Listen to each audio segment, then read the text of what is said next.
Welcome to my library. So it's Saturday night, and we're talking about this one right here. I got this book a few weeks ago when I went to the annual library book sale with my daughter. We go to a couple of those at different places at different times when they happen. And this one was one that I felt that I needed to pick up. So we're going to talk about chapter 4, which is the modus operandi. And it's talking about the frameworks, which I think is really important that we talk about right now with a lot of what's happening, especially with him trying to do a mass new hiring. And by him, I mean Pedotas. And if you don't know who that is, Petey Otis of the United States. Anyhow, moving along, shall we? Frameworks. Himmler's Poznan speech of 1943 set out the guidelines which, as chief of the German police, he also expected the Gestapo to follow. For him, it was about objectivity, decency, and a sense of duty. All in a view of a task that had to be fulfilled and that ultimately ended in the verbally euphemistic mass unaliving of the Jews and multiple other persons who were considered undesirables.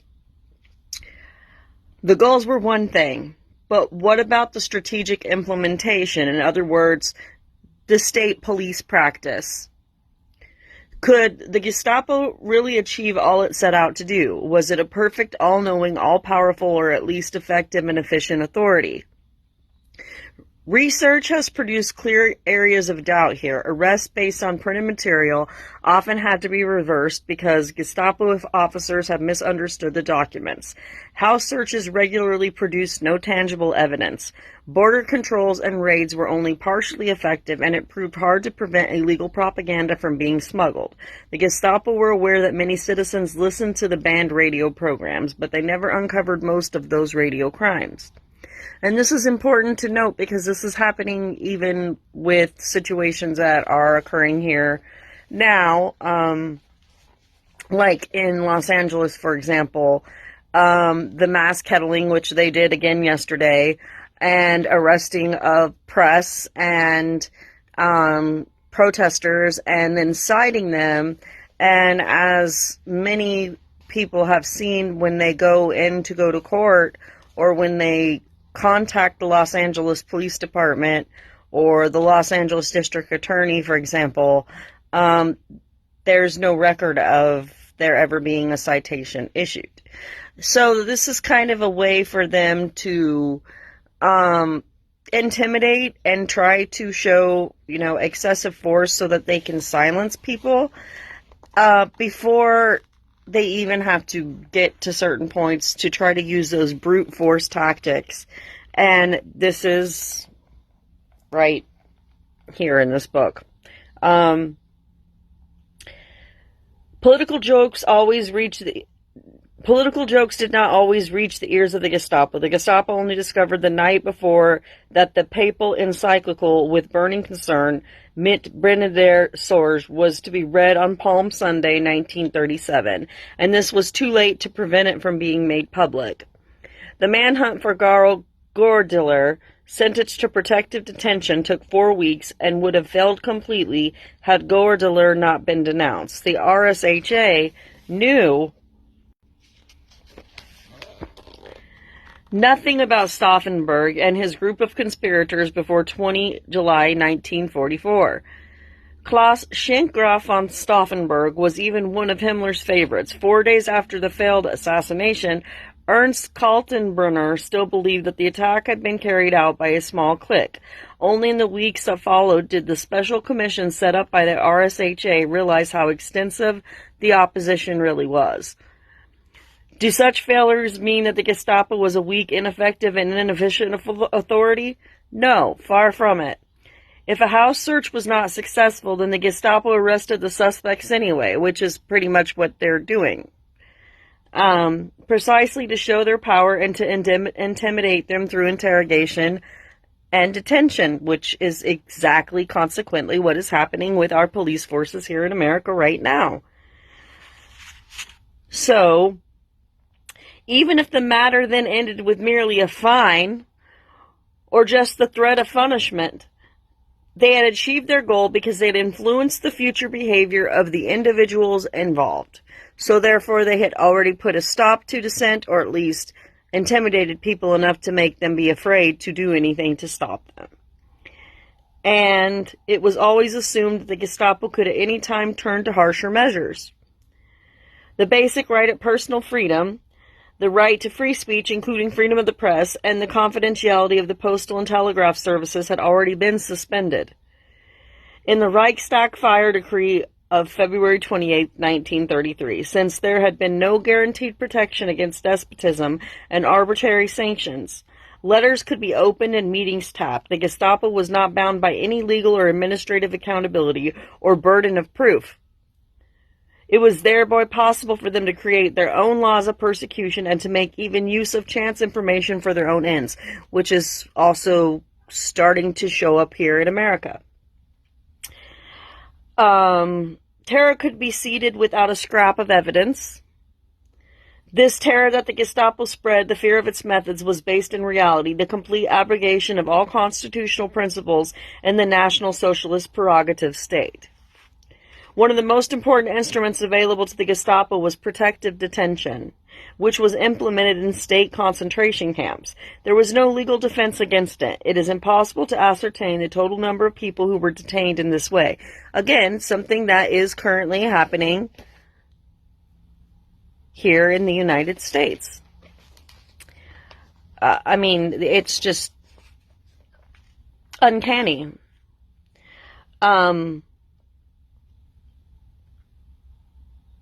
One of the last detentions, there was no legal defense against it. It is impossible to ascertain the total number of people who were detained in this way. From 1934, the Gestapo recorded protective detention orders using an official code that contained both the initial of the prisoner and a serial number. One of the last detention orders was given in 1945 and marked M34591. The Gestapo could not be held accountable for whether and how long the person remained interned in the concentration camp.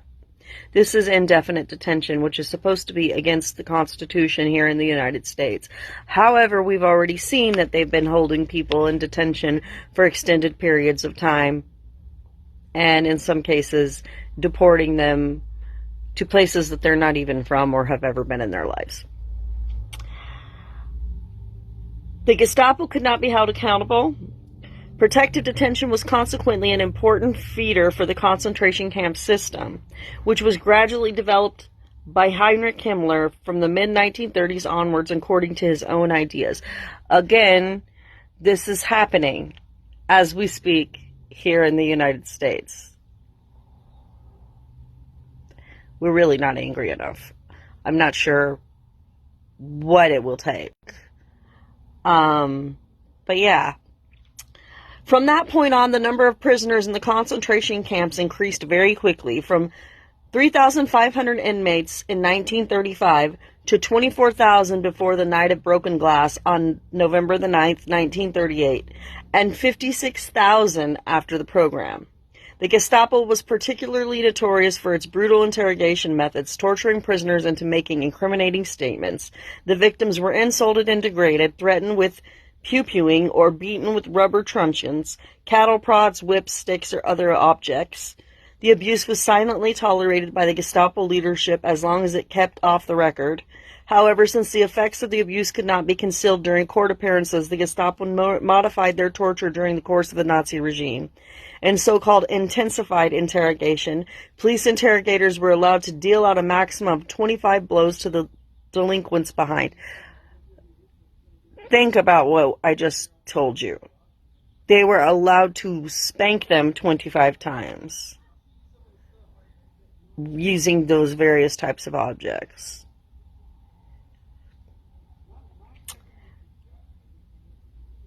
The abuse was silently tolerated. If it was more than 10 blows, a doctor had to be present. This intensified interrogation was initially limited to communist and Marxist functionaries, Jehovah's Witnesses, and saboteurs, but as of 1941, intensified examinations were permitted, particularly with Poles and Russians. 1 year later, this means of coercion could also be used on terrorists, members of resistance organizations, and parachute agents, asocials, Polish or Russian work shirkers or slackers. A further increase in brutality can be observed at the beginning of the Second World War. Reinhard Heydrich ordered all Gestapo offices to punish particularly harshly those who doubted the victory of the German people, who questioned the war, or who sabotaged armament facilities. As Heydrich put it, special treatment was intended for these elements. On September 7, 1939, the communist Johann Heinen became the first victim of the special treatment. For refusing to participate in measures taken at his factory to protect against bombing raids, and because he had already had a criminal conviction, he was executed in the concentration camp at Sachsenhausen. By July 31, 1942, a further 95 such cases were recorded. Soon increasing numbers of Russian and Polish forced laborers, along with British and American pilots held as prisoners of war, were subjected to special treatment. A detailed plan dictated that the Gestapo office responsible had to make all preparations for the execution. They were to select the place of execution and were usually required to attend the macabre performance in force. Polish forced laborers, too, who were persecuted because of so-called GV crimes, which is considered prohibited sexual intercourse with German women, were usually executed very close to the scene of the crime under the Gestapo's surveillance. However bloodthirsty individual cases of persecution might have been, the day-to-day business in Gestapo offices was generally less brutal.